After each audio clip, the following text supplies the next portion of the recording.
नमस्कार, आपण पाहता हिरकणी न्यूज. हिरकणी न्यूज प्रत्येक क्षण ताज्या घडामोडी आणि महत्त्वाच्या प्रत्येक बातमीसाठी नेहमी तत्पर. जयंतराव विश्वजित कदमांनी विशाल पाटलांचे काँग्रेसचे तिकीट कापले. पडळकरांच्या गौप्यस्फोटाने सांगलीच्या राजकारणात चर्चांना उधाण. जयंत पाटील आणि विश्वजित कदम यांनी 2024च्या लोकसभा निवडणुकीत विशाल पाटील यांचे तिकीट ठरवून कापले होते. विश्वजित यांना तर कुठे वाटतंय की विशाल पाटील यांनी खासदार व्हावे. एक मार्केटिंगचे धोरण आणि नाईलाज म्हणून त्याने यावेळी विशाल यांना पाठिंबा देण्याचा इव्हेंट केला, अशी खरमरीत टीका आमदार गोपीचंद पडळकर यांनी पत्रकारांशी बोलताना केली. यावेळी आमदार सदाभाऊ खोत उपस्थित होते.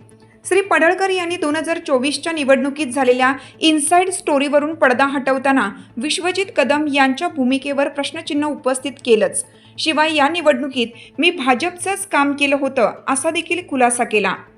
आमदार पडळकर म्हणाले, महाविकास आघाडीची उमेदवारी आधीच विकली गेली होती. जयंतराव विश्वजित यांनी मिळून ते केलं होतं. विश्वजित यांना सर्व माहिती होते, मात्र त्यांना स्वतःची इमेज डेव्हलप करायची होती. काँग्रेसचा एखादा कार्यकर्ता तिकीट मागतोय आणि त्याच्या मागे मी कसा उभा राहतोय हे दाखवण्याचा तो इव्हेंट होता. त्यामुळेच विशालला तिकीट मिळाले पाहिजे असं ते म्हणत होते. अशा वेळी मी कसा पाठीशी उभा राहतोय हे दाखवायचे होते. त्यांना वाटले नव्हते विशाल अपक्ष लढेल, पण विशाल ऐकायला तयार नाही हे कळाल्यावर त्यांची हवा गेली. ते म्हणाले, आता विश्वजित कदम यांनी फार काही मोठ्याने बोलण्याची गरज नाही.